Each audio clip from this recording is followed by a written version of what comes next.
What would happen if you tried to eat 100 lemons? Let's find out for this experiment. You're perfectly healthy, you can chew fast.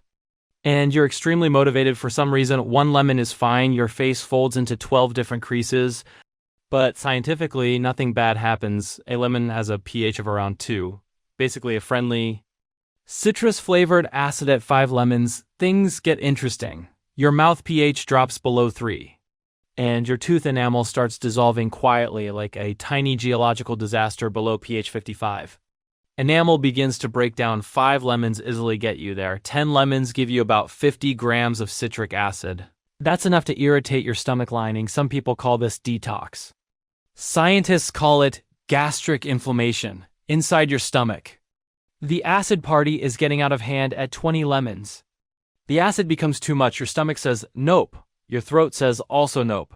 Your esophagus regrets everything. This is the territory of chemical irritation and bad decisions. 50 lemons contain about 250 grams of citric acid. Your body starts fighting back nausea, electrolyte imbalance, and the emergency escape plan activates, also known as vomiting. And finally, 100 lemons, half a kilogram of pure acid. The good news: you won't absorb it. The bad news: your stomach will reject it immediately. You can't actually eat 100 lemons. Your stomach has a built-in. Are you insane?